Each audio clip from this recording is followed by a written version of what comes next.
A história de conspiração da Copa do Mundo de 1998, lá do canal Gustavo Marques. Então bora lá reagir, deixar teu like, comenta, se inscreve, vamos lá. O escândalo que todo mundo suspeitava. Se as pessoas soubessem o que aconteceu, ficariam enojadas. Talvez você já tenha ouvido essa frase antes. E tudo começou em 1998, na Copa do Mundo sediada na França, onde um dos maiores mistérios da história do futebol aconteceu. Tudo começou porque a forma como o Brasil perdeu a grande final daquela Copa gerou suspeitas, teorias e questionamentos pelos torcedores e por todo o mundo do futebol. Em 1998, o Ronaldo era o melhor jogador do mundo e a estrela da seleção brasileira, que tinha outros jogadores lendários como Roberto Carlos, o Rivaldo, o Dunga, Dida, Tafarel e mais alguns outros craques históricos. A Nike, empresa de materiais esportivos, fez diversos comerciais e campanhas para o Mundial que ficaram conhecidos no mundo inteiro com os jogadores brasileiros jogando futebol dentro do aeroporto. Além disso, também fizeram uma chuteira exclusiva para o Ronaldo Fenômeno. Ah, Fenômeno, né, então? Ronaldo. A equipe do técnico Zagallo fez uma ótima campanha na Copa do Mundo, e ao chegar na grande final, Ronaldo já tinha 4 gols e 3 assistências no torneio. Porém, tudo mudou no fatídico dia do jogo final contra a França. O Ronaldo era o jogador mais temido da época. Todos admiravam o brasileiro, e os defensores que jogavam no futebol italiano morriam de medo dele. Ele era tão importante que os jogadores franceses antes da final estavam treinando e preparando estratégias para tentar parar o jogador brasileiro. Le passement de Ronaldo de jambe, il est que d'un côté, c'est-à-dire il fait ça et il entraîne toujours du droit, jamais de l'autre côté. C'est-à-dire qu'il fait son passement du gauche. De toute façon, à Milan, il l'a fait. La balle, tu la vois Caraca. plus. Donc, qu'il part à droite ou à gauche, la balle, tu la vois plus. Je te jure, il fait fou.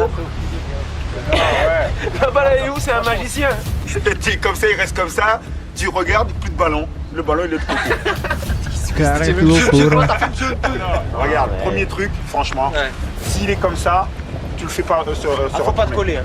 Non, ouais, parce que lui, tu sais ce qu'il fait? Il se sert de toi. Il attend, et puis comme il est comme costaud, il se retourne. Ce que tu fais, tu l'empêches de se retourner. Parce que quand il est retourné, c'est là qu'il est dangereux. Ouais, c'est ça. Ou tu fais ton intervention en sachant que tu as quelqu'un derrière, ou si j'ai personne, tu es prêt à accélérer dans le sens contraire. Mais attends, mais normalement, quand il sort de Marseille, il faut que... Caraca, mano. Que doideira, né? Seleção da França aí, tudo treinando aí, só pra marcar o Ronaldo. Ou seja, treinando táticas ali pra ver como é que eles fariam para parar o Ronaldo. Ou seja, o cara era muito temido nessa Copa de 98. Era um dos craques mais temido da Copa, era o Ronaldo Fenômeno, né? Então. Ronaldo tinha apenas 21 anos naquela época e já era considerado uma verdadeira lenda. Mas até os jogadores fantásticos têm seus desafios. Às 14h03, horário local da França, do dia 12 de julho de 1998, 7 horas antes da final da Copa, na concentração da seleção brasileira, no quarto 290, o melhor jogador do mundo apagou. Tava até conversando com o Roberto Carlos, ele virou para um lado, disse que ia dormir e de repente deu essa crise. Ronaldo Luiz Nazário de Lima perdeu a consciência quando seu cérebro sofreu uma sobrecarga nos neurônios e o resto do corpo perdeu o controle. Por quase 2 minutos, os jogadores que testemunharam a cena viram o amigo tremer, enrijecer a musculatura das pernas e respirar com dificuldade. O jogador chegou a ficar roxo e até a babar no chão. Meu Deus do céu. R9 estava tendo uma convulsão. O lateral Roberto Carlos relatou que Ronaldo caiu da cama e começou a ter espasmos. Os companheiros de equipe chegaram no quarto 290. Além de Roberto Carlos, o Edmundo, César Sampaio e Zé Carlos também chegaram ao quarto e entraram em pânico achando que o Ronaldo ia morrer. Depois, a comissão médica chegou e agiu rapidamente para ajudá-lo. O jogador foi levado para tomar injeções de Gardenal e Valinho pelo Dr. Joaquim. Alguns minutos depois, o Ronaldo encontrou o Zico e relatou que estava tonto e que se sentia como se tivesse levado uma surra de alguém. Zico pensou, ele não sabe o que aconteceu. E o combinado era de que ninguém falasse ao Ronaldo o que havia acontecido, mas ainda havia o medo de que algo similar ocorresse novamente com o jogador. O técnico Zagallo foi avisado do que aconteceu com o Ronaldo apenas na pré-eleição do jogo da final e ficou furioso. Ele disse que escalaria o Edmundo para o lugar do Ronaldo Fenômeno. Após o episódio, Ronaldo foi levado a uma clínica em Paris para fazer exames e passou por uma ressonância magnética. Os testes duraram cerca de 1 hora e 40 minutos. O diagnóstico era de que o jogador estava normal e queria jogar, mas o tratamento para esse tipo de caso é repouso, o que acabou não acontecendo. O medo dos médicos era de que Que se o doideira, Ronaldo né, galera? Como não se desesperar, né? Eu fiquei com... Imagina você ali no lugar do jogador de futebol, né? Vendo o Ronaldo tendo aquela convulsão ali, mano, seria desesperador, mano, aquilo ali. O cara não sabe nem o que faz, então a pessoa pensa logo que ele vai morrer, pô, porque não sabe o que tá acontecendo com ele e tal, mas era, tipo, só uma convulsão, né? Mas é uma pena que o Ronaldo acabou tendo esse negócio aí, acabou, como é que fala? Meio que desestabilizando ele, né? Deixando ele meio que... meio fraco ali, né? Pode dizer, pra final, né? E todo mundo ficou meio que abatido ali com aquela situação do Ronaldo e tudo. E eu acho que também ficaram com medo, né? Dele, quando foi disputar a final, né? E tal. Ficaram com medo dele ter aquela crise de novo na final, né? E tal. não jogasse e o Brasil perdesse, eles seriam culpados pelo país inteiro.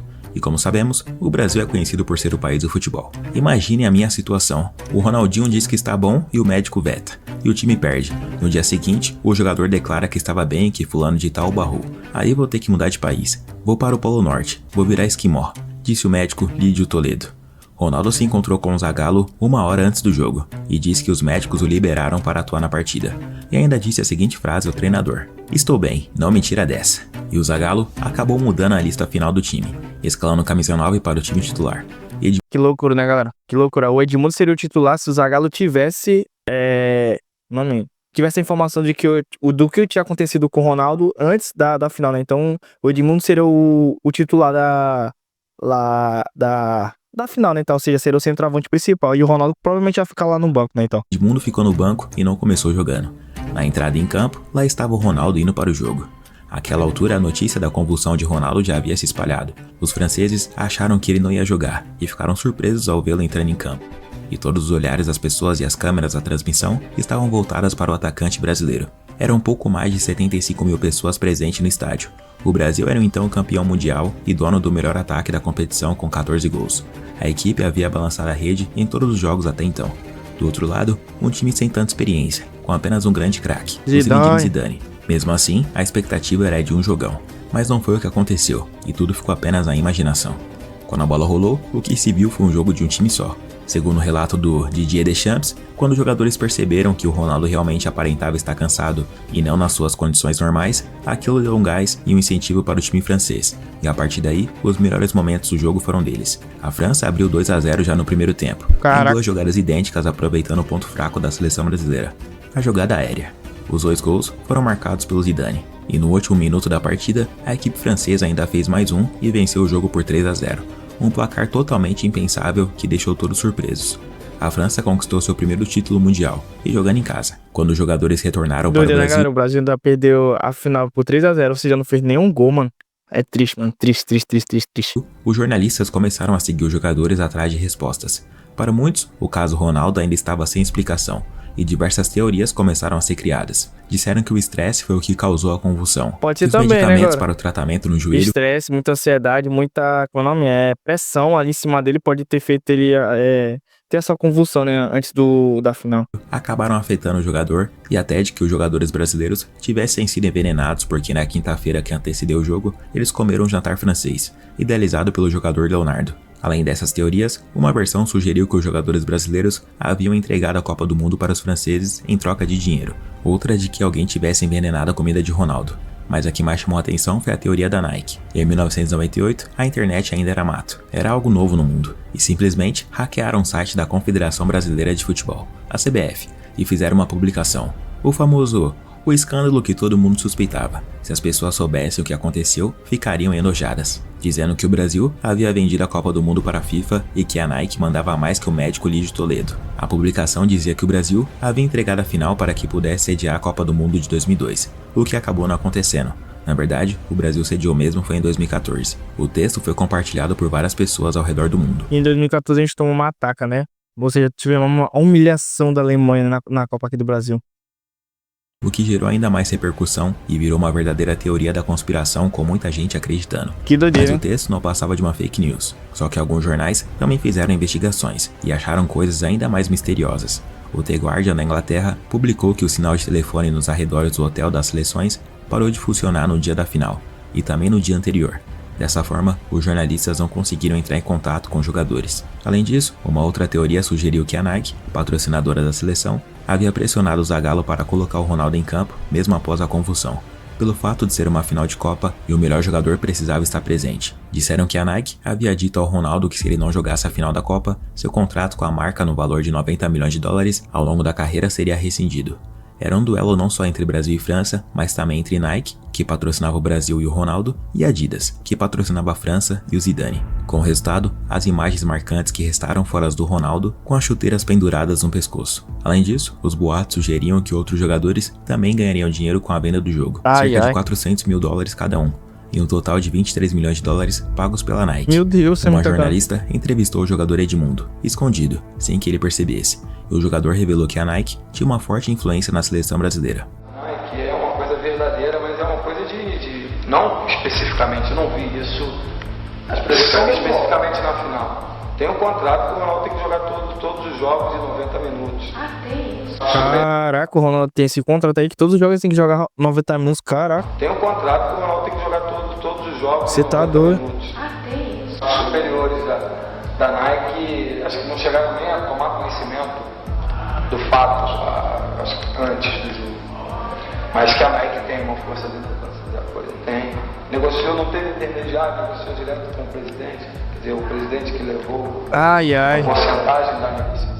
Os boatos eram de que nem todos os jogadores participavam do esquema, e o questionamento se baseava no fair play feito pelo Rivaldo quando o Brasil perdia por 2-0. Rivaldo jogou a bola para fora para que Zidane pudesse ser atendido, e o Edmundo ficou revoltado com ele. Quem recebe? Zidane ficou no chão.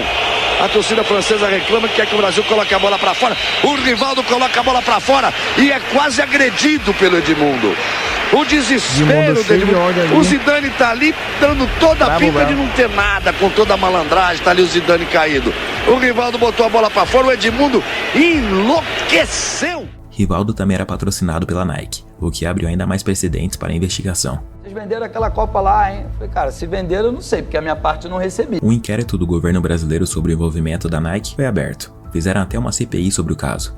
A ideia era investigar o acordo da CBF e da Nike. O Ronaldo chegou a prestar depoimento na frente dos deputados brasileiros. A primeira pergunta que me fizeram... Caraca, que loucura, né, mano? Que loucura.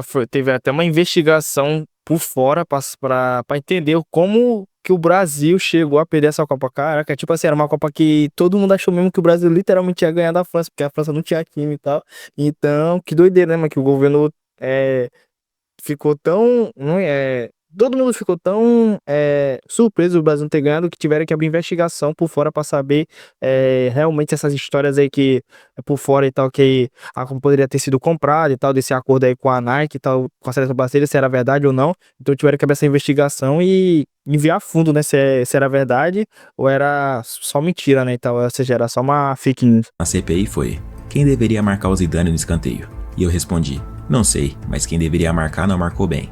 No fim, a CPI não deu em nada e inocentou a Nike de qualquer irregularidade. Mas o que parecia acabar em pizza teve um desfecho diferente. Um relatório expunha o contrato da Nike com a CBF. Seriam 400 milhões de dólares por 10 anos, ficando 160 milhões de dólares desses para a confederação, e o resto para uniformes, viagens, marketing esportivo e 8 milhões de dólares para a indenização da Umbro, que era a patrocinadora anterior. Mas o que há de suspeito nisso é que somente Ricardo Teixeira, o então presidente da CBF, havia assinado este contrato em nome da CBF, enquanto 4 empresários assinaram pela Nike, e que a confederação passou a ter prejuízos anuais após a assinatura do contrato. O deputado federal Silvio Torres denunciou cláusulas do contrato aceitas pela CBF, consideradas abusivas, entre elas a do poder da Nike na convocação de até 8 jogadores e na decisão de quais amistosos a seleção iria realizar. Caraca, até isso, mano. Caraca, até a Nike tinha o poder de escolher quais eram os jogadores que seriam convocados pela seleção. Caraca. A ação de Ronaldo Fenômeno para a final da Copa do Mundo de 98, mesmo tendo tido convulsões na noite anterior, foi devida certamente à influência da Nike. Consta também das investigações o contrato de 10 milhões de dólares anuais com a Ambev. Muitas teorias da conspiração e histórias inventadas, mas com o passar dos anos, a FIFA se envolveu em várias situações polêmicas de corrupção e lavagem de dinheiro. Inclusive o presidente da CBF na época, o Ricardo Teixeira. Hoje em dia, ele e o Sepp Blatter da FIFA estão banidos do futebol. Com teorias da conspiração ou não, o fato mesmo é que há diversos questionamentos sobre como teria sido aquela final de Copa do Mundo se o Ronaldo estivesse 100%, ou se o Edmundo estivesse no time titular, porque ele era um dos melhores jogadores do mundo naquela época também, mas não tinha tanta visibilidade, sem contar que o baixinho Romário não foi convocado por opção do técnico Zagallo. Não foi, né? E agora, então, anos depois, vemos que ele fez muita falta. E E o resultado daquela final Porque, poderia tipo, ter já pensou, galera, se o Romário tivesse jogado, nossa, Edmundo e Romário ali jogando no ataque, tá louco, ia ficar muito forte. Mesmo com o Ronaldo estando no banco, o titular da seleção com caso, ao meu ver, poderia ser o Romário com o Edmundo, ou só o Romário, ou só o Edmundo, não tanto faz, os dois, ou só um e tal. Ou seja, os dois eram craque. De qualquer jeito a gente ia ganhar, mano. A gente ia ganhar, porque esses dois aí, nessa época que eles estavam jogando, eles eram os melhores e tal. Então, mesmo que o Ronaldo estivesse no banco, a gente conseguiria ganhar essa Copa de 98. Uma pena que o Romário não foi convocado, e uma pena que o Ronaldo Fenômeno ficou doente e tal. Ou seja, teve esse problema aí de convulsão na final da Copa. E uma pena que o Edmundo só não chegou a ser titular nessa final, ou seja, só chegou depois, no decorrer do jogo, a entrar na partida e tal. Mas, tipo, se ele fosse titular da partida, o jogo teria sido diferente, mano, com certeza, né? sido bem diferente. Eu sou o Gustavo Marques, tô ficando por aqui. Se você gostou, não se esqueça de deixar seu like e de se inscrever no canal. Um abraço a todos e até o próximo vídeo. Mas se a gente perdeu de 98, pelo menos a de 2002, a seguinte a gente ganhou, mano. Tá ligado? Então, também foi bom. Mas, tipo, se a gente tivesse ganho em 98, caraca, mano. Aí nós seria... Nós já ter 6 estrelas, 6 Copas do Mundo. Porque a gente ia ganhar em 98 e 2002, né? Então não ia ser 6 Copas. Mas é isso, mano. É várias histórias da conspiração. Ninguém sabe realmente se é verdade, se é mentira. Eu sei que sempre existiu essa história aí de que a Copa de 98 foi vendida. Que o Brasil deixou a França ganhar. Porque... tem várias histórias, várias histórias. Eu acredito, não acredito, não sei. Vou comentar vocês aqui embaixo a opinião de vocês. Eu fico no intermediário, às vezes eu acredito, às vezes não acredito. Mas se você acha diferente de mim, deixa nos comentários como eu falei. Se inscreva no canal, deixa o like, comentação no próximo vídeo que eu quero saber se você inscreve aqui pelo canal. E se você quiser adquirir qualquer produto que tem no canal, tipo meu microfone, meu teclado, meu mouse, tá tudo embaixo na descrição. E é isso, obrigado por ter assistido, valeu, até a próxima, fui.